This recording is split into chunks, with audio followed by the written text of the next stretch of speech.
ผู้ฟังเอ้ยคำพญาผ้าสาไข่ถือมาแต่ปูญาสิให้ป้าลาทิมไปได้ดอกจังใดขั้นบ่มีผู้สืบไว้สมัยใหม่ไทยแลนด์มิดเสียงพินสิ้นเสียงแค้นแม่นเสียงหยังสีดังกองอนุชนคนเป็นน้องเกิดมารุ่นบนุนทรงคำพญาเบิดคาลงอีสานคงสีเสื่อมเศร้าขั้นมูนเข่าเป่าศูนย์แล้วเป่าศูนย์แล้ว10 นิ้วอันไรแหวน2 แขนนบจอกก้อนบจอกก่อกะขอกาวกับนมัสการทางท่านพระเทรานุเทระพระนุ่มเน่นน้อยทุกรูปทุกนามทุกเขตข้ามบาลัมบัดเด้อขะหน่อยสุขีหมันเสมอมันเครือเก่าทั้งผู้ฟังและผู้เว้าความเศร้ายาสูมีสุขีหมันเสมอมันเครือใหม่ๆให้มีสุขซื่นลำเงินค่ำใส่อยู่สู่คนเด้อพี่น้องเด้อกราบสวัสดีไปยังคุณพ่อคุณแม่นะครับย่าเอื่อยย่าอายน้องลุงป้านาอาตลอดทั้งมิตรหมอแคนแฟนหมอเพียงนักเลงหมอลองยาพี่น้องหมอพินศิลปินหมอลำผู้มากำพญานำกันเบิดทุกหม่องทุกปอนสบายดีพี่น้องทั้งสปปลาวและก็ต่างประเทศเขตบ้านด่านไปแดนแฟนๆรายการที่การติดตามด้วยดีเสมอมาอย่าเฝ้าละหน้าเหือนี้ไปเพื่อหน้าสาวเด้ออย่าเฝ้าละเขาเจ้านี้ไปสนปากอยอย่าได้เห็นของหายเป็นของดีมีค่าอย่าได้เห็นดานดาวดงกวงดอกวาแปนอย่าไปเก็บดอกหวานละบ้านเพิ่นมาส้มให้คอยง้มซ่านเก็บดอกกระเจียวจานคู่พงแคมหัวเด้อแคมหัวเด้อกับกะมาพบพอกันอีกคือเก่านะครับกระจันคู่พงคนพญาเมื่อนี้มาแจ้งเรื่องหนังสือหลายท่านหลายคนถามมาหลายท่านหลายคนเข้าใจผิดว่าหนังสือหลายๆเล่มเป็นของผมบ่แมนบางเล่มบ่แมนพี่น้องสื่อมาบอกว่าลั่งเทือไปสื่อมาแล้วแมนของอาจารย์บ่แมนของผมจะมีอยู่5 เล่มนะครับก็จะมาไล่เรื่องหนังสือให้ฟังว่ามีหยังแน่นะครับหนังสือคู่แรกคือเล่มแรกก็คือคู่มือพิธีกรงานศพนะครับพิธีกรงานศพเนี่ยเอาไว้สำหรับงานศพพี่น้องจะไปอ่านประวัติผู้วายชนขั้นตอนเป็นพิธีกรเตรียมตัวให้พร้อมซ้อมบทให้ดีไปถึงพิธีก่อนเวลาปรึกษาเจ้าภาพงานกำหนดการอย่าให้เลยพูดมีสาระจากลาต้องขอบคุณละขั้นตอนลดน้ำศพเฮ็ดจังใดนะประธานจุดธูปเทียนบูชาพระรัตนตรัยเจ้าภาพจุดเทียนเข้าโลบศพพิธีกรนำกาวบูชาพระรัตนตรัยพิธีกรนำกาวค่ำขอขมาศพนี่ก็เฮ็ดให้ประธานว่างพ่วงดอกไม้ขอขมาศพแล้วก็ลดน้ำศพผู้ไม่เกียรติในงานลดน้ำศพเจ้าภาพว่างพ่วงมาลัยขอขมาศพลดน้ำศพพระสงฆ์สวดมาติกาและกับพิธีทอดผ้าบางสุกุลถวายจตุปัจจัยทายธรรมพระสงฆ์อนุโมทนาเป็นเซตพิธีนี่ขั้นตอนลดน้ำศพเก่าลงให้มีบทกลมีขั้นตอนเฮ็ดเอาไว้และกับพิธีสวดอภิธรรมนะครับในหนังสือคู่มือพิธีกรงานศพการสวดอภิธรรมกล่าวถึงพระสัมมาสัมพุทธเจ้าเสด็จไปโปรดพุทธมารดาที่สวรรค์ชั้นดาวดึงส์แสดงพระอภิธรรม7 คัมภีร์เพื่อตอบแทนบุญคุณของมารดานะครับเป็นการแสดงออกซึ่งความกตัญญูกตเวทีนะครับด้วยเหตุนี้นะครับพระพุทธมารดาเนี่ยจนได้บรรลุเป็นภาริยบุคคลละคนก็เลยนิยมนะครับนิมนต์พระมาสวดพระอภิธรรมในงานศพนะครับพระอภิธรรมจริงๆแล้วเนี่ยครับเป็นหนึ่งในพระไตรปิฎกนะครับในพระไตรปิฎกก็จะมีอยู่3 ปิฎกหนึ่งพระวินัยปิฎกมี 21,000 พระธรรมขันธ์พระสุตตันตปิฎกก็มี 21,000 พระธรรมขันธ์พระอภิธรรมปิฎกมี 42,000 พระธรรมขันธ์รวมแล้วเป็น 84,000 พระธรรมขันธ์เนี่ยครับฉะนั้นพระอภิธรรมเนี่ยถือว่าเป็นหลักธรรมที่ยิ่งใหญ่หลักธรรมที่กล่าวถึงจิตเจตสิกรูปและนิพพานดังนั้นก็จะนิมนต์พระมา4 รูปเท่ากับหลักธรรมแล้วก็ครบจำนวนสงฆ์พอดีนะครับนี่ขั้นตอนสวดอภิธรรมก็จะมีอย่างแน่ก็มีขั้นตอนการกล่าวนะครับกราบนมัสการท่านจุดๆนะครับแล้วก็เรียนท่านประธานในพิธีและแขกผู้มีเกียรติทุกท่านมีวิธีการให้สำหรับพี่น้องผู้ที่เป็นพิธีกรงานศพใหม่ๆนะครับนำไปใส่อาราธนาศีลอาราธนาธรรมนะครับหลังจากหันก็จะเป็นคำอาราธนาอภิธรรมก็เฮ็ดเอาไว้บางท้องที่เนี่ยจะมีคำอาราธนาอภิธรรมนำนะครับพี่น้องต้องเข้าใจบางท้องที่เพิ่นก็จะมีคำอาราธนาอภิธรรมบางท้องที่กับบ่มีก็แล้วแต่ผมก็เฮ็ดให้อุกาสสาธุโนพันเตสัพเพสัตตาภิธรรมเมสัจชายิตุงอาราธนังกโรมะเนี่ยข้าแต่พระคุณเจ้าผู้เจริญข้าพเจ้าทั้งหลายขอโอกาสอาราธนาพระคุณเจ้าทั้งหลายให้สวดบทพระอภิธรรม7 คัมภีร์เนี่ยเอาไว้นะครับหลังจากนั้นเขาก็จะเชิญมื้อนี้ได้รับ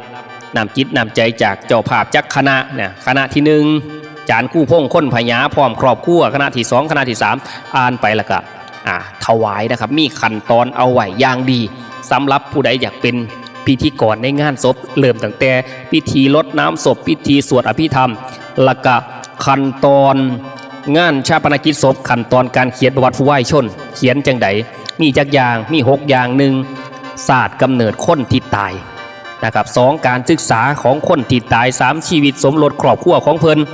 4การทำงานการประกอบอาชีพผลงานของเพิ่น5คุณงามความดีที่เพิ่นเฮ็ดเอาไว้6วาระสุดท้ายแห่งชีวิตศาสตร์กำเนิดกับเพิ่นเป็นลูกของผู้ใดผู้ใดเขียนเอาไว้พี่น้องเอาไปอ่านหูเลยเป็นลูกของผู้ใดเป็นลูกของนายนั่นนางนี่จังสั่นนะเกิดจังสั่นจังสี่อยู่บ้านนั้นบ้านนี่การศึกษาเราเรียนจบชั้นประถมอยู่ไสมัธยมอยู่ไสปริญญาอยู่ไสชีวิตสมรสกับไผมีลูกจะคนเนี่ยเฮ็ดเอาไว้พี่น้องก็สามารถนำเอาซื้อคนตายมาใส่จนหอดวาระสุดท้ายของเพิ่นเกิดโรคด้วยโรคภัยหรือว่าเกิดอุบัติเหตุเสียชีวิตไปเมื่อใดสิริอายุได้จักปอกจักปีเนี่ยเอาไว้พี่น้องก็สามารถเอาไปเรียบเรียงสำหรับไปเรียนรู้ในการเป็นพิธีกรนะครับซอยกันเพราะว่าพิธีกรงานศพส่วนมากเนี่ยจะเห็นแต่ครูบาอาจารย์หลายท่านลังเทือเพิ่นก็บ่ว่างเข้าใจบ่หลายท่านหลายคนก็สิบ่ว่างอันความตายวายชีพวัวควายตายวายชีพได้เขาหนังช้างตายยังได้งาเป็นสักขีอันความตายเหลือไว้แต่ชั่วดีบันทึกมีประดับไว้ในโลกาอลบทก่อนต่างๆนะครับลดก่อนต่างๆเก่าลงไว้สคริปต์ประวัติผู้ไหว้ชนอ่านจังไดกราบนมัสการจุดตำแหน่งวัดประธานสงฆ์พระเถรานุเถระทุกรูปด้วยความเคารพยิ่งอันนี้เอาลงเอาไว้ให้พี่น้องไว้เรียนนายจุดตำแหน่งประธานในพิธีและท่านผู้มีเกียรติที่ครบทุกท่านกระผมจุดสื่อพิธีก่อนตำแหน่งจุดได้รับเกียรติจากคณะเจ้าภาพครอบครัวของผู้ไหว้ชนให้ปฏิบัติหน้าที่เป็นพิธีกรขออนุญาตนำท่านเข้าสู่พิธีการงานชาปนกิจศพของจุดเฮ็ดเอาไว้ละเอียดนะพี่น้องมีบทกรเอาไห้นำนะครับบทกรเอาไว้จนหอดพุละอ่านประวัติแล้วเข้าถอดผ้าบังสุกุลนะครับแล้วก็พิธีพระราชทานเพลิ่งศพนะครับในเล่มของคู่มือพิธีกรงานศพก็จะมีบทกรให้นำนะครับดินจะกบเนี่ยลบกายวายสังขารอันนี้เขาใส่โดยเขาคนใส่หลายได้เนี่ยอยู่นี่มีหลากหลายกรก็จะมีกรให้นำหลบแสงแดดแผดเผาก็เข้าลมหลบลมฝนเข้าถ้ำกำบังหายหลบเคาะกำยากเย็นไม่เว้นวายหลบความตายไม่พ้นเป็นจนใจ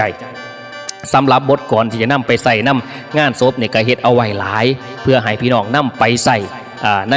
งานชาปนกิจศพของเฮาบางคนเฮาก็สิยินอันความตายชายนาลีหนีไม่พ้นเนี่ยมันก่อนคนใส่หลายอันนี้ก็จะมีก่อนใหม่ๆให้พี่น้อง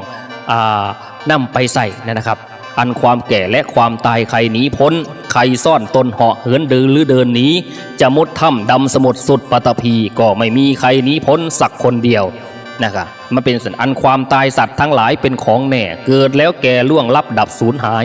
บ้างตายหนุ่มบ้างตายแก่แท้ทุกลายไม่ว่าหญิงหรือชายตายเหมือนกันบทก่อนม้วนเอาไว้ให้พี่น้องเอาไปใส่ในงานศพนะครับอันนี้จังสังขารไม่เที่ยงหนอมีเกิดก่อเจ็บตายวายสังขารเพียงแต่รอสิ้นสุดลมตรมชีวันคนเรานั้นมีดีชั่วติดตัวไปอันคนดีที่งามบุญตามติดสิ้นชีวิตยังเห็นเป็นนุสรณ์อันความดีมีชื่อลือขจรถึงมวยมอนไม่มวยด้วยความดีนะครับบุญกุศลผลทานท่านเพียรสร้างเพิ่มหนทางทอทักสู่มรรคผลกล่าวสู่ธรรมล้ำลึกฝึกจิตตนบันดาลดลส่งผลให้ท่านไปดีเราเกิดมาร่วมกันฉันญาติมิตรด้วยน้ำจิตเมตตาและสงสารเกิดร่วมโรคพบกันแค่วันวานอีกไม่นานก็ต้องพากตายจากกันก่อนม้วนเนี่ยเอาไว้พี่น้องเอาไปใส่ในงานศพหรือว่าพ่อตายก่อนใบอะไรบิดาเนี่ยก็จะเอาลงไว้นะครับพ่อเคยบอกเคยสอนก่อนหน้านี้พ่อเคยชี้ช่องทางสว่างให้ลูกเคยมีหลายๆอย่างแม่ตายก็มีก่อนแม่ให้นะครับแล้วก็จะมีพญาปริศนาถ้ำเอาไว้เพื่อให้พี่น้องนำไปใส่นะครับพวก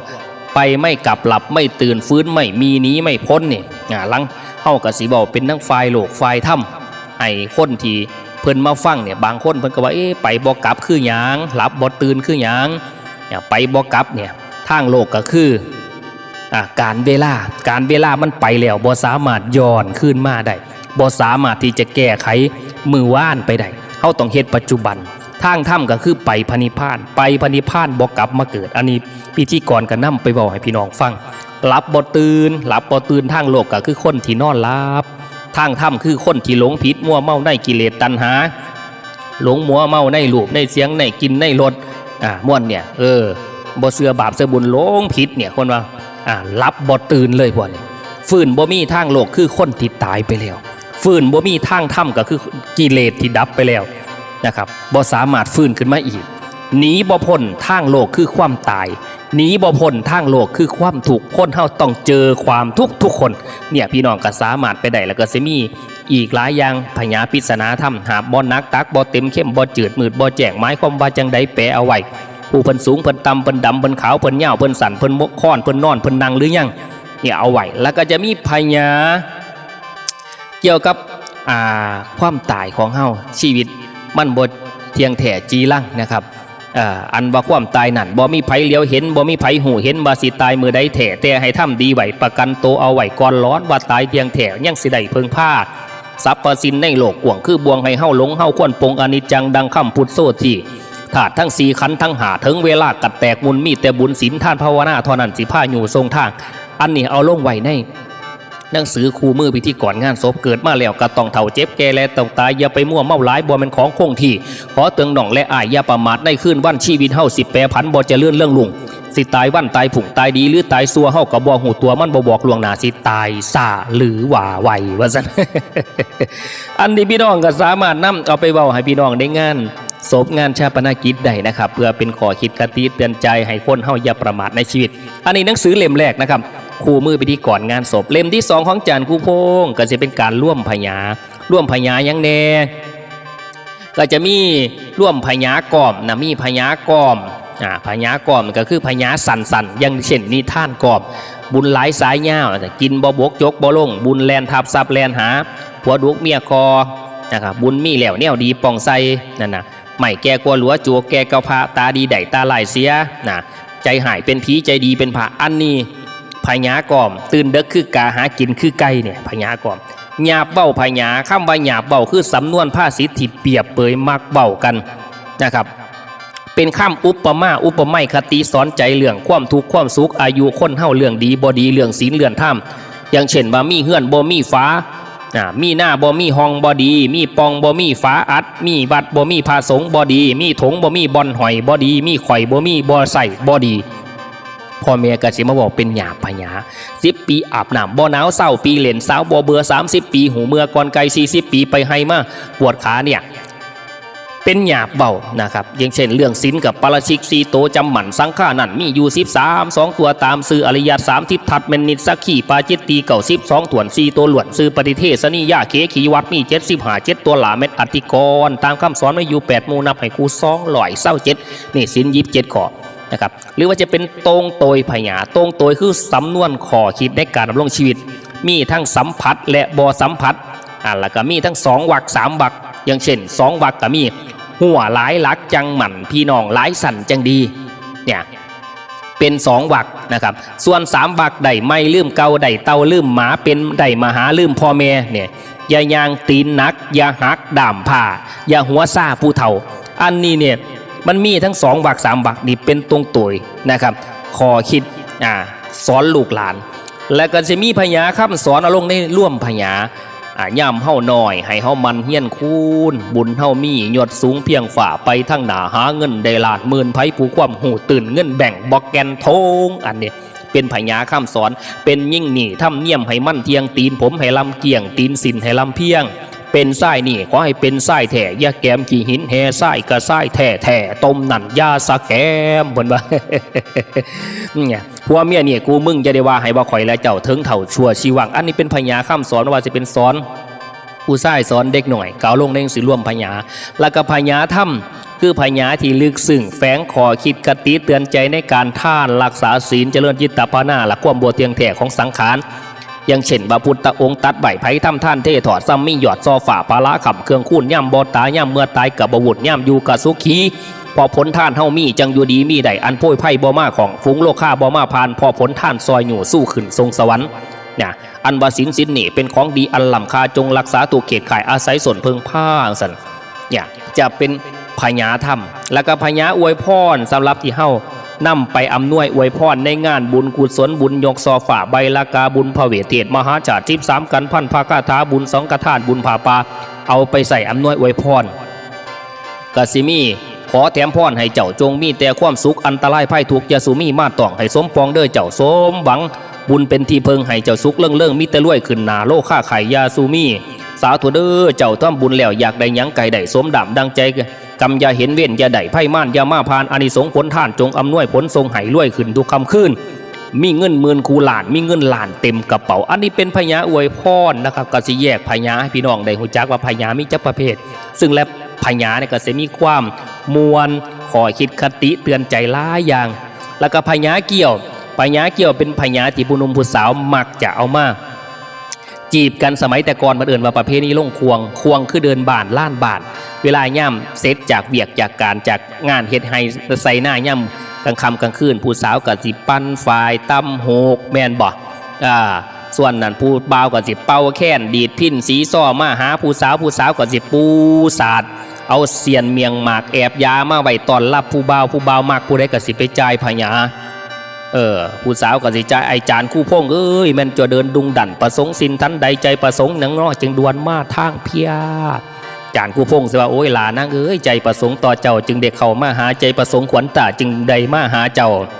หล่าอยากถามข่าวเจ้าถามข่าวถึงป่าถามข่าวหน้าถามข่าวหาเขาอยากถามข่าวเจ้ามีแฟนแล้วหรือไปขอให้ไขบอกจ๋าแจงดวนพรัน นี่เป็นพญาจีบกันเกี่ยวกันไปกันมานะพี่น้องแล้วก็พญาหนึ่งคือพญาพิศนาธรรมพญาพิศนาธรรมเนี่ยเป็นพญาที่ลึกซึ้งนะครับพูดในเชิงปรัชญาต้องใส่ปัญญาในการไขตีความหมายอย่างเช่นเตอะเตือนบ้างเบิ้นเตอะเตือนผู้สาวตีกองหนามบ้านเบิ้นเตอะเตือนแม่เจ้าเอื่นตีหนามแม่เจ้าเอื่นเอาแล้วกับบ่มาจังซั่นนะบ้านไก่ข้างดอมข้างบ่แดงนอนตะแคงฟิงแดดบ่อื่นสวดจุ่มบุ่มมืองุ่มบ่ถึงไม้คมมาจังไดบ้านไก่ข้างย่อมข้างบ่แดงไม้ก็มามีเฮือนซ่านติดกันกับวัดเบิ่งแต่โทละทัดบ่จักกินจักทานมักถือคำโบราณบ่ไก่เกลือกินด่างผู้เข้าบ้านอยู่ห่างกันยังหอบสังขารมาอันบาดโตละบ่เคยหัวซ่าละบ่เฝ้าบ่ฟังนี่ละบานไก่คังยอมคังกระบอดอันนี้แปลไปน้ำเด้ผมแปลไปน้ำพวกบ้านไก่ทาบ่มีน้ำกินไทยปันดินบ่มีหมอใส่ง่ายเลี้ยงไก่บ่มีตัวขันไปอยากขึ้นสวรรค์ให้หื้อศีลเขาวัดก็แปลเอาไว้ลูกกำผ่าพ่อแม่ยังเบิดบ่มีเฮือนซ่านอยู่ตึก2-3 สั่นก็แปลไว้เฝ้าบวชเฝ้าซึกเฝ้าเอาเมียเฝ้าป๋าหมายความว่าจังได๋คำโบราณว่าไหวว่าเฝ้าบวชเฝ้าซึกเป็นสามัญสำนึกอ่านประเด็นสิเห็นบั่นคำว่าซึกนั่นพิจารณาดูสิหูค่าเพิ่นเสเฝ้าศึกษาอ่านตำราให้แจ้งแท่งมองปองไขเนี่ยแปลเอาไว้แล้วคำว่าท่านกลได้เป็นเศรษฐีท่านของดีได้เป็นแม่พระเจ้านี่พญาพิศนาธรรมท่านกลได้เป็นสิท่านกลเนี่ยมันเป็นท่านกลเจ้าของเด้ให้ตื่นเด็กลูกเสาหนึ่งเขาเป่าไฟย่ำเขาสุกให้จกเอากลหวดไปถวายนักบวชคือพระภิกษุสงฆ์มีจิตเจตจำนงศรัทธาท่านหมอบบุญกุศลสิตอบนำทรงความดีให้ได้เป็นเศรษฐีมังมีศาสนานี่แหละความหมายว่าท่านกลได้เป็นเศรษฐีคือท่านกลหวดเขาพี่น้องบ้านเฮาตื่นแต่เด็กลูกจะเศร้าเอาเขาออกจากกลหวดใส่ติดไปโจกถวายนั่นละเพิ่นจังหวะนั่นแม่นบอกโตบุญนั่นหัวดำกลการโตบาปนั่นหัวหล่นหนเหลืองไงสิสมัยขั้วสองหางสร้างท่าม3 สั่นคนเอากันอยู่แขนขอกสมัยหมาปงเขาเสาออกดอกผู้สาวออกดอกบาดบ้านทองกองน้ำตาเอาลงไว้ในเล่มนี่เป็นพญาพิศนาธรรมนะครับพี่น้องนำไปศึกษาได้วงไปกินหมากข้ามป่อมไปฆ่าก่นขี่มังบ่ขี่30,000กระตายตายแล้วเห็นอมผัดเน่าน้ำหมายเข้ามาจะได้แปลไว้ในเล่มนี่แล้วก็สิมีพญากรที่คนนำมาแต่งเป็นนิทานเป็นวรรณกรรมเป็นชีวิตชาวอีสานพญากรเนี่ยนักประพันธ์แต่งขึ้นบอกเบาเรื่องเล่านิทานวิถีชีวิตประเพณีบาปบุญคุณโทษมีกรวชิระปันตีกรวิชุมาลีกรอักษรสังวัตกรสัพพสอดกรซีวลี8กรพญาโบราณกร8แล้วแต่ความสามารถแต่ละท่านแต่งมามวนพี่น้องเฮาสามารถได้ยังอาจารย์คู่พงกับเดือนลืมดาวสาวลืมสู่คู่ลืมเสร็จมิดลืมเสียวเกี่ยวลืมพ่วงแห่งเขาฮื้อเจ้าว่าจังใดสมัยดินสิห้างไม่สมัยไก่สิไก่ค้อนผ่าอีสานบ่มีดอนพืชปรึกษาพระนามวยตกสมัยแกงลืมถวยสมัยบวยบ่อคางแองสมัยคนหลงแต่แบ่งไล่ทิมศาสนาสมัยดินและฟ้าแคบครับแออัดพ่อแม่สมัยคนบ่สนวัดสมัยเขียงบ่สนพระสมัยหน้าบ่สมนามสมัยซ้ำบ่สมพลสมัยคนนุ่มเงาเถียงคนเถ่าดาบ่ฟังเนี่ยคือพญาบทก่อนนะครับพญาบทก่อนเอาลงในหนังสือรวมพญานะครับอันนี้ในใบเนี่ยก็ หนังสือทุกเล่มจะมีรูปจานคู่พงมีซื้อจานคู่พงจังแม่นหนังสือจานคู่พงล้างคงว่าเข้าใจผิดนะครับก็เลยมาชี้แจงพี่น้องฟังแล้วก็ให้พี่น้องเข้าใจแล้วก็เล่มที่3ของจานคู่พงนอกจากร่วมพญาแล้วก็เล่มแรกคู่มือพิธีกรงานศพเล่มที่2ร่วมพญาเล่มที่3ก็คือสูตรขวัญสูตรขวัญนี่นะครับจะเฮ็ดให้พี่น้องเข้าใจในการที่ผู้ใดอยากเป็นหมอพราหมณ์ไปซอยคนในการสูตรขวัญจะมีหยังแน่ขั้นตอนความรู้เบื้องต้นเกี่ยวกับขวัญคือหยังนะครับแยกกันระหว่างสูตรขวัญกับสู่ขวัญอีหยังนะครับบางคนยังบ่เข้าใจการทำพิธีเรียกขวัญให้มาอยู่น้ำตัวเพิ่นเอิ้นว่าสู่ขวัญแต่คำสู่ขวัญนี่เอิ้นว่าสูตรขวัญละจับไพ่สีจับขวัญจับผ้าขวัญตอนใดจับคำว่าสีผมเฮ็ดละเอียดเอาไว้หลักการใส่เปล่าสาเคนะครับเปล่าสาเคเนี่ยพ่อแม่เพิ่นพาเปล่าจังใดเนี่ยผมก็เฮ็ดเอาไว้ให้พี่น้องได้เข้าใจการเปล่าสาเคเนี่ยคันมีพระสงฆ์องค์ข้าเจ้าเพิ่นมาเจริญพุทธมนต์เฮาก็ใส่คำว่าธรรมัสสวนกาโลอายัมปทันตาดูก่อนท่านผู้เจริญขอเชิญท่านมาร่วมประชุมฟังธรรม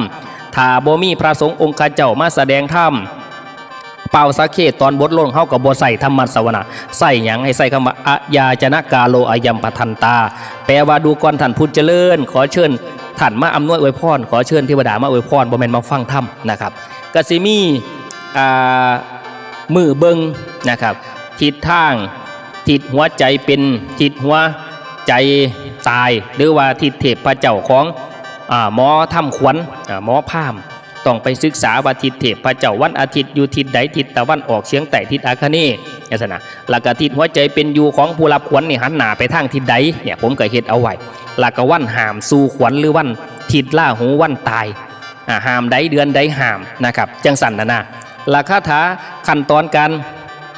สู่ขวัญนะครับเฮ็ดจังใดแน่หมอพราหมณ์หันหน้าไปทางใดจุดเทียนผ้าขวัญจังใดเป่าสักเคแล้วตั้งนะโมแล้วกล่าวอีมินาไตตามด้วยไตสรณาคมแสดงตนถึงพระรัตนตรัยนะครับหลังจากหันเฮากะจังมาพุทธังอายุวัฒนังเตชีวิตังยาวนิพพานังสรณังกัจฉามิแล้วก็มาทำน้ำมนต์ลังเทือการทำน้ำมนต์ก็บ่คือกันบางท่านบางเทือเนี่ยเพิ่นจะทำน้ำมนต์ตอนหลังก็มีจังวิดไฟหลังที่ของผมเนี่ยครูบาอาจารย์ต้องทำน้ำมนต์ก่อนคาถาทำน้ำมนต์ผมก็เฮ็ดเอาลงเอาไว้อาทิอุนิสิโยธรรมโมโรเกนุตโรสัพพะตัยตถายตังตวังกันให้เทวเตปริวัติเจริญจีเมเซหิปาวเกอันนี้คาถาต่ออายุนะครับอุนิสิวิชัยพี่น้องไปศึกษาเบิ่งความขังเข้มศึกษาในเรื่องคาถานี่แล้วก็ตามด้วยคาถาบทฝันหลายหรือว่ายันทูนนิมิตังโอมังคลันจิโยจามนาโปสักกุรสะโตปะโกสุสุเบกตังพุทธานุภาวนาวินาสเมนตุอันนี้นะครับผมก็เฮ็ดเอาไว้พี่น้องก็สามารถไปเรียนรู้ได้คือว่าไหวแท้ย่านมันเวลาเบิดก่อน ละคำวิดไฟการตักการกอบด้วยมือวิดเอาน้ำขึ้นคือหมอพราหมณ์ต้องจับเอาขันน้ำมนต์ยิบเอาดอกไม้มาจุ่มล่มตวัดขึ้นใส่ผู้รับขวัญคือเป็นการขับเสนียดจันไล่การวิดไฟมีอยู่2วิดไฟน้ำหอมแล้วก็วิดไฟน้ำเหล่าวิดไฟน้ำหอมก็อมพุทธังทั้งบังสังฆังอุตตะกังนำบาลังน้ำอันนี้เป็นน้ำมงคลของพระพุทธเจ้าวิดไปถือผู้เฒ่ากับเป็นสาววิดไปถือผู้หัวเขาและหัวงอกผู้แก่บอกกับนมคืนทำบังอุตตะกังบาลังอันนี้ไปเบิ่งเอาหนังสือสูตรขวัญแล้วก็จะมีการรับขวัญแล้วก็เชิญขวัญละคำสู่ขวัญมีอย่างแน่อาจารย์ในหนังสือสูตรขวัญเนี่ยครับสูตรขวัญนี่อย่างแน่นะครับมีสูตรขวัญหนักสูตรขวัญหนักเฮ็ดไว้2แบบสูตรขวัญพระบวชใหม่สูตรขวัญบัณฑิตผู้จบปริญญาสูตรขวัญบัณฑิตผู้ที่ไปสอบคู่ได้สูตรขวัญขึ้นบ้านใหม่เฮือนใหม่สูตรขวัญเด็กหน่อยป่วยนะครับสูตรขวัญแม่ออกกรรมสูตรขวัญเฮือนสูตรขวัญเกียนสูตรขวัญเหล่าสูตรขวัญแต่งงานสูตรขวัญหน่อยสูตรขวัญแต่งงานมี2อย่างสูตรขวัญคนป่วยสูตรขวัญบ้านใหม่ก็มี2อย่างสูตรขวัญงัวขวัญข่อยถือว่าเป็นสัตว์ที่มีมงคลคนอีสานบ้านเฮาใจความสำคัญมีการสูตรขวัญผู้ใหญ่บ้านสูตรขวัญกำนันสูตรขวัญอบตสูตรขวัญเขาขึ้นเหล่าสูตรขวัญบุญคุณล้านสูตรขวัญนักเรียนสูตรขวัญสอบได้เป็นตำรวจสูตรขวัญลูกหลานได้เป็นทหารสูตรขวัญลูกหลานกลับจากกรุงเทพกรุงไทยทำงานสูตรขวัญคณะผาป่าสูตรขวัญเกษียณอายุแล้วก็จะมีการสอนขวัญคือเฮ็ดแบบใดหมอพราหมณ์นำไปศึกษาได้และก็ตบท้ายด้วยคำผูกแขนซึ่งเรียบเรียงแปลงขึ้นใหม่เพื่อให้พี่น้องมันท่านสมัยบ่ยาวเกินไปนะครับนำไปใส่ในการผูกแขนลูกหลานนะครับสีสิทธิพรบวรแวนวิเศษฝ่ายแก้วเกตพระอินทราพรลงมาผูกแขนลูกหลานผูกแขนเถ่าให้เจ้าได้ก่อสั่งผูกแขนนั่งให้เจ้าได้ก่อตัวให้พี่กลัวเก่งหยาดมั่นหายเล่นนี้มีแต่ความสวัสดีมั่งมีสีสุขสาธุนั่นนะเนี่ย ค่ำผูกแขนต่างๆกับเฮ็ดลงสีสิทธิพอพรบวรดวงปีเศษฝ่ายแก้วเกศเมืองสวรรค์ปันกันมาตกแต่งพระอินทร์แปลงลงมามีฤทธิ์ท่าใสแสงเป็นของแพงอันประเสริฐฝ่ายแก้วเกิดมงคลเป็นบุญคุณอันยิ่งใหญ่ผูกแขนให้ลูกให้หลานสุขสำราญหอดเถ่าตาบต่อเถ่าเข้าสู่ปณิพานก็ขาดเทินก็สิมีผูกแขนเจ้านาคผูกแขนพระสงฆ์ผูกแขนแต่งงานผูกแขนเจ้านาคกับสีชัยวิเศษฝ่ายแก้วเกียรติเบื้องสวรรค์พระอินทร์ปันตกแต่งใบสีได้ผูกแขนนาแก้วอย่ามีแนวมาของให้ขวัญมาอย่าสายอยู่ให้มาอยู่บวชสร้างทางเข้าพระศาสนาให้มาถือข้องผ่าโกนผมถือเพจไม้ให้ฟุ้งคนเด็กกาบบ่ายฟุ้งเจ้าอยู่บ่เศร้าขออวยพรให้เจ้าผู้สิบวชเป็นสองขอเชิญองค์พระไตรสามมาซอยสู้ทุกแรงเสาอย่ามีไพ่มาเขาอย่ามีเบี้ยนมาพาบวชในพระศาสนาสร้างบุญญาให้พ่อแม่เจ้าตาพ้องเท่าเขานิพพานบวชจูงพ่อแม่ขึ้นสวรรค์นี่ผูกแขนเจ้านาคเอาไว้ในเล่มสู่ขวัญและผูกแขนเจ้าสาวก็มีสีสิทธิเลิศฝ่ายแก้วเกิดสายแน่นพญาแถนอมมาแต่ฝ่าเพิ่นแบ่งมาแต่ผู้เขากาดเอามาผาดแขนเจ้าสาวภาระบุญจองหนาวได้มาพบประสบเห็นได้มาเป็นผัวเมียถือว่ามีภาระหล่นให้เจ้าทนทำสั่งอย่างนั้นสามีก่อให้เป็นผัวดุกเมียคอผัวทอเมียพ่ายสู่กันไปโดยความหักอย่าปล่อยปลาล่าหลังคำโบราณเพิ่นอ่างเงื่อน3นำสีให้เจ้าอยู่สวัสดี2ชีวีหักมันทุกวันมืออย่าเสื่อมค่ายผู้ยิ่งก็ต้องให้ห้วนเฮียนหูเงื่อน3นำสีนี่ผู้แขนเจ้าสาวผู้แขนเจ้าบ่าวบัดนี้สีชัยสิทธิเดชฝ่ายแก้วเกียรติเมืองสวรรค์พญาแถนปันลงมาแต่ฝ่าผู้แขนสายกาเจ้าเบาเฮาให้ตื่นเด็กลูกเสาเฝ้าฟังในงานให้มีใจเห่าหานเป็นสั่งเท่าหนาคำโบราณบอกว่าลุงทั้งหาอาทั้ง3ให้สามียังตามยาลึงค่อนเข่าทุกคำเสาให้เจ้าอยู่สวัสดีให้ได้เป็นเศรษฐีมังมีน้อเงินล้านเด้อเนี่ยเจ้าบ่าวก็ต้องลุงทั้งหาอาทั้ง3ไผบ่นั้นเข้าใจว่าลุงทั้งหาอาทั้ง3ผู้ยิ่งเพิ่นสิสอนเฮือน3นาม4ผู้ชายพ่อแม่สิสอนลุงทั้งหาอาทั้ง3ไปฟังหรือว่าไผมีหนังสือพญาก็สิเข้าใจนะครับหรือว่าฟังจานครูพงษ์อธิบายผูกแขนพระก็สิมีฝ่ายเส้นนี้เป็นฝ่ายพุทธมนต์ตกลงมาจากเบื้องบนลงมาแต่ฝ่าผูกแขนสายให้ขวัญเจ้ามาผูกแขนขวาให้ขวัญเจ้าอยู่ให้เจ้าอยู่ครูพระศาสนาเป็นที่พึงผ้าของพอออกไม่ออกนำพระธรรมมาบอกสอนสร้างทั้งดีอย่าได้มีล่าขี้สิ่งบดีมาไก่ประพฤติธรรมวินัยใบแนวจังไล่ให้เว้นห่างยามีทางสีเสาจนเจ้าเข้าสู่นิพพานพุ่นเด้อพระอาจารย์ก็ว่าเอาผูกแขนคนป่วยก็มีสีฝ่ายเส้นนี้เป็นฝ่ายพักหญ้าคุมพันเพิ่นแบ่งปันให้มาผูกกูสิผูกเอาขวัญว่าพุทธคุณนั่งปกปักรักษาว่าธรรมังคุณนั่งปกปักรักษาว่าสังฆังปกปักรักษาเทวดาคุ้มครองสัพพทุกสัพพโลกสัพพโศกสัพพภัยสัพพเสนียดจะไล่หายไปทันทีข้อวันให้เขื่อนข้อเดือนให้คลายข้อปีให้หายบับดับไปอมสวาหายะเพียงบุ้ยเป็นตะขังกระดานี่หมอพามคนไปนี่เล่มสูตรขวัญเดี๋ยวมือเรือหลังสีสรุปเรื่องราคาฟังหนังสือทุกอย่างจะมีรูปจานครูพงษ์มีซื้อเพจนะครับจังแมนของผมบางคนไปซื้อจากเมืองอื่นมากกับทากมาอาจารย์อันนี้คือทรงมากมันมาเป็นของอาจารย์เอาเจ้าบริสั่งจากของเพจของจานครูพงษ์เนาะ แล้วก็ต่อมาครับพี่น้องเขาเล่มต่อมาก็จะเป็นเล่มพุทธธรรมนายเล่มพุทธธรรมนาย16ข้อของพระเจ้าปเสนที่โกศลที่พี่น้องเคยเอาไปเบาหลายท่านหลายคนนะครับเดี๋ยวนี้เขาจะเอามาลงในหนังสือเล่มพุทธธรรมนายแต่เต็มนี่ส่วนมากจะเอาไว้จะแถมญาติโยมนะครับที่ได้คิดกาวแก่แปรฟันความฝันของพญาปัสเสนที่กราบทูลพระองค์เจ้าพระกะเนาในห้องสาวัตถีเมืองใหญ่เชตวันบาใบเฮาได้หูสืบมาอันนี้ของพญาปัสเสนข้อหนึ่งฝันว่างัวเถิกใหญ่ทั้งสีดำผ้ากันแลนถลำมาแต่ทิศทั้งงัวบ่มีคนขี่คนจับคนบายคือสีตำกันตายเอาสาแท้แลนมาแล้วผัดแวไปคนละทางพระจึงเทศนาแก่องค์เป็นเจ้าขั้นวาศาสนาหลวงเขา2,000 ปลายมันสิเกิดหอนใหญ่ฝนบ่ห้ำเขากาหน้าสีแห่งไงผงเดือนเมษาก็สิเป็นเดือนหาเดือนเมษเดือน6ก็สิเป็นเดือนหาเดือนเมษาก็สิเป็นเดือน4มีแต่เมฆขี่ฟ้าไหลหน่วยผ่านมาอันนี้เป็นคำฝันข้อที่1มีหอด16ข้อเอาลงในพุทธธรรมนายเล่มที่5พี่น้องเฮาเล่มที่5ก็คือตัวเนี่ยรวบระวังพญาอวยพรละกะแหล่อวยพรต่างๆเอาไว้ให้พี่น้องเอาไปใส่ในงานนะครับอวยพรมีเบิร์ดอวยพรผู้ใหญ่อสมสทอบตผู้ซอยเศร้าสวนยางมักคณะยกนักเรียนอวยพรเด็กหน่อยทั่วไปพ่อแม่ถาดเด้อเมื่อนี้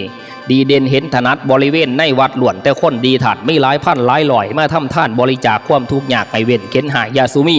เจ้ามาท่านให้นี่ให้บุญทรงล่าสีสวัสดีโมทนายาสุมีไพ่หายให้สุกกายามีเสาสัตตาเฮาทุกทานมีเงินแสนเงินล้านเด้อทานผู้มาทานเบิ่งกันสิซาถูกบ้าโคตรโซคือเบาคือเนี่ยนี่เอาไปอวยพรได้เฮ็ดเอาไว้หลายอวยพรสจกำนันตำรวจทหารเอาได้นะครับหรือว่าเชิญทำบุญกันสิมีนำ พ่อแม่ท่านศรัทธาทานทั้งหลายหมายเดี๋ยวฟังล้านจ่าเปล่าโฆษณาอื่นเชิญจะมาทำสั่งพระท่านใบเน่เชิญคุณพ่อคุณแม่ศรัทธาพวกพี่น้องมารวมร่วมกันพี่น้องหลายท่านตั้งจิตมาตั้งแต่ไกลตั้งใจมาตั้งแต่บ้านท่านสีท่านทุกท่านยาศีสากรรมการล่อถาจับปากกาเขียนซื้อนามสกุลมูเจ้าเขียนพร้อมพร้อมกันสิประกาศให้ซ้ำบอกซื้อคือไผผู้ใดเล่ามาท่านอ่านพ่อนแถมถ่ายสิขออวยพรให้ผู้มาท่านอย่าไว้บันท่านเป็นสิบหอดพันท่านได้คู่สุโคนเนี่ยเอากะหลังจากกะอวยพรนะเนาะพ่อใหญ่จานคู่พงมีคุณพ่อจานคู่พงได้มาก่อสร้างถ้ำท่านขอให้ท่านนำการสร้างกุศลเนาะเอาไหวมาทั้งไกลทั้งไก่จิตใจต่างต่อขอให้ได้พบพ่อ3ตัวนั้นงวดสิมาเด้อจานคู่พงเด้อสาธุเพิ่นสิว่ามาทำบุญมือนี่ให้มีแต่ความสุขอันตรายภัยทุกข์อย่าสุมีผ้าไก่อันความเจ็บความไข่ไพ่ม่านอย่ามาผ่านสุขสำราญเกิดแก่เจ้าอย่ามองเสาเกาสีอันนี้พญาอวยพรแล้วก็สิมีแหล่น้ำแหล่อวยพรเนี่ยพี่น้องมักเอาไปแหล่นะครับบัตรนี่มีคุณจุดมาโมทนาหน่อมเป็นปัจจัยจุดบัตรเป็นผู้ฉลาดได้มาท่านให้แตงบุญเจ้าเป็นทุนนุนเกือเป็นสิ่งอำนวยผลให้ผ้าตนซัดท่าไทยได้มั่งมีดีไหวกวนความเข็นความไข่ไพ่ม่านอย่ามาผ่านผลของท่านมือนี่จงดลให้สุขสำราญเงินที่ท่านไปเหลี่ยวให้ไซแววสนองทรงอานิสงส์ทรงให้รวยล้นลื่นหลายถูกพญาตหายแนวจังไรอย่ามาผ่านมีแต่อยู่สุขาทั้งศาสตร์นี่ศาสตร์หนาสมพรขาได้ว่ามามีหลายก่อนเอาไปอำนวยอวยพรพระสงฆ์อวยพรสสามมาเน่นแหล่อวยพรคุณคู่อวยพรนักศึกษาอวยพรผู้ใหญ่บ้านคนทองคนพิกอกพิการอวยพรให้พ่อข่าแม่ข่ามาในงานบัดอวยพรโซ่ฝือคนขับรถอวยพรเศร้าหน้าอวยพรผาปลาอวยพรเศร้าหน้าบัดนี่สิอวยพรให้เจ้าหน้าไทยโดยดังให้สมหวังก่อนหน้านี่ปีนี้ให้ฝนดีปีนี้ให้หล่นคือเหลือเหือเด้อให้เขาเหลือหล่นล้านทรงขายเป็นสินค้าให้เงินตามาเขาทางกระเป๋าจนว่าอังอย่ามีทางปนปีการเป็นหนี้ยาซูมีหนี้ทกสหนี้สหกรณ์ทรัพย์ประทุกไฮแลนด์หลีทรัพย์ประหลกอย่ามีมาทรัพย์ประไพทุกขายอย่าได้มีแถวเนี่ยเอาไปแหล่เอาพี่น้องเขาแหล่ขึ้นบ้านไม่ก็มีแหล่บ้าวสาวก็มีเด้แล้วก็อุทิศน้ำสำหรับผู้น้องจะได้คำอวยพรอุทิศก็มีเอาให้นะเจ้ามาท่านอุทิศหายจุดผู้เพิ่นตายไปแล้วสาธุเด้อขอให้มีย่านแก้วนำบุญไปทรงข่าวบอกหมู่เรื่องเล่าบอกว่าเช่าพี่น้องทั้งผีได้แต่งบุญผู้ตายไปแต่ก่อนผุ่นให้มารับโมทนาญาติกาวงว่านได้แต่งท่านวันนี้ให้สุขีเด้อท่านดวงวิญญาณให้ผลพานขึ้นวิมานสันฝ่าเมื่อหนาแม่นิพพานนี่เฮ็ดเอาไว้หลายเด้บุญอุทิศท่านเนี่ยอุทิศท่านให้พ่อก็มีอุทิศท่านให้แม่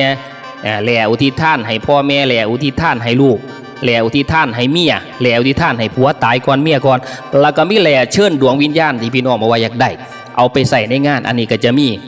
บัดนี่ขอกาวอ่อนว่อนเทพทรงสถิตท่านพระอินทร์ภูมิฤทธิ์พระพรหมผู้ทรงเก่าทรดีผู้เป็นเงารักษาการพื้นแผนเทวดาพญาแถนเทวตูทุกฐานสิขอเบาเราพเดียงขอทรงเสียงซ้ำเนียงตันเอิ้นเรียกดวงวิญญาณของท่านให้หูข่าวขอเสียงห้องเปล่าเชิญดวงวิญญาณจุดผู้ตายให้หูข่าวสารบัดนี้ทั้งลูกผู้อยู่บาทได้ทำบุญทรงไปหาโอติถาผลฐานทรงไปหาวิญญาณเจ้ามีปูปลาอาหารเขาเนี่ยกินที่เจ้าชอบมอบอุทิศทรงให้มาถอนมารับเอาก็สิมีการแหล่เฮาก็ต้องใส่เสียงเอื้อนพี่น้องเก่งอยู่แล้วน้องแล้วก็สิมีพญาเสริมมวลพญาเสริมให้สำหรับนักเบาพิธีกรหลังจากอำนวยอวยพรกันพี่น้องบ่มาทำบุญทำทานช่วงเฮาก็เบาพญาเสริมได้พุทธองค์บอกให้เฮายางตามทางให้เฮาสร้างความดีไปสู่เมืองสวรรค์ฝ่าท่าน10หรือท่านหาจิตใจอย่าเปื่อนฝุ่นรักษาศีลบ่ว่าบุญสิได้ขี่ไปภาวนาเพิ่นบ่าไหวบุญใหญ่มหาบุญมองสิกายเป็นทุนทรงเฮาเมืองฝ่าให้รักษาศีลหาภาวนาตั้งต่อสิพะเฮาพอเมื่อหน้าแม่นนิพพานสนะ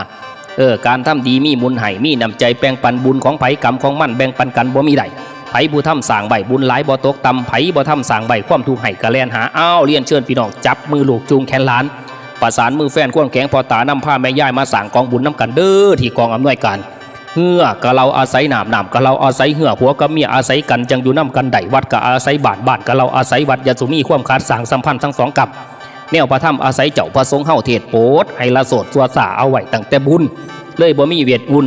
บ่มีเหตุวุ่นมีตั้งแต่ความดีให้แม่ตาปานี่เพื่อไปสวรรค์ฝ่าให้รักษาศีลหาภาวนาตั้งต่อก็สิได้พ่อนิพพานแท้เที่ยงจริงอันนี้พญาเสริมเอาไว้สำหรับยามเฮาไปเว้านะครับในบุญศีลกินทานบุญมือเสาตักบาตรจังหันบุญกลางวันแต่งเพลงค่อยคำเอาลงเอาไว้นะครับวัดและบาตรจะต้องพึงอาศัยกันบริษัทสัมพันธ์2เสาเฮาหมุนไว้อันนี้ก็เอาไว้แล้วก็จะมีบทกรสำหรับกร8กรสุภาพกรให้พี่น้องเอาไปไว้สำหรับบัดเทียพี่น้องเพิ่นมาจากกรุงเทพกรุงไทยภาคใต้ภาคเหนือเพิ่นฟังภาษาอีสานบ่ออกเฮาก็ใส่ผลใส่กร เบาภาคกลางอำนวยกร8ให้ขอผลบุญจงหนุนท่านที่ทานนี้ให้สมที่ปรารถนาตามประสงค์คิดสิ่งใดขอให้ได้เจตจำนงสมประสงค์ตามที่ท่านให้ทานเลยสุขภาพแข็งแรงสบายจิตจะนึกคิดสิ่งใดสมประสงค์จงโชคดีประสบสิ่งมงคลอัลลาภผลมั่งมีทวีคูณขอให้ท่านการกุศลพาใจสุขบดเรื่องทุกอุปสรรคและปัญหามีลาภยศสดชื่นรื่นอุราอันเงินทองให้ไหลมาไม่ขาดมือเด้อนะสันเดขอพรพระไตรรัตน์ให้มีสุขไม่มีทุกข์สุขสมอารมณ์หมายมีเงินทองสิ่งของที่มากมายสุขกายหายโรคาสุขขานั่นสินะเนี่ยคืออำนวยอวยพรสำหรับพี่น้องพุทธมาจากจังหวัดทั้งกรุงเทพกรุงไทยขอพระพุทธโปรดอำนวยมาช่วยคำคุณพระธรรมโปรดอำนวยมาช่วยรักษาคุณพระสงฆ์โปรดอำนวยช่วยเมตตาด้วยบุญญาให้มีสุขพ้นทุกไปอายุมั่นขวัญยืนชุ่มชื่นจิตวันนับของโสภิตสำลิดผลหายจากโรคสุขสำราญบรรดาลดลฐานะล้นก้าวหน้าสถาพรอันนี้ก็ลงไว้ในหนังสือแหล่อวยพรแล้วก็จะมีคำผูกแขนเอานำหนังสือ5 เล่มจานคู่พงพี่น้องสังเกตยังไงมีรูปจานคู่พง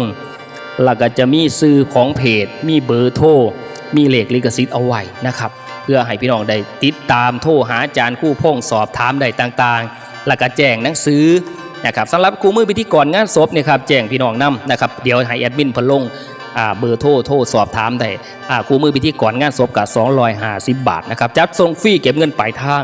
นะครับพี่น้องเขาแล้วก็จะมี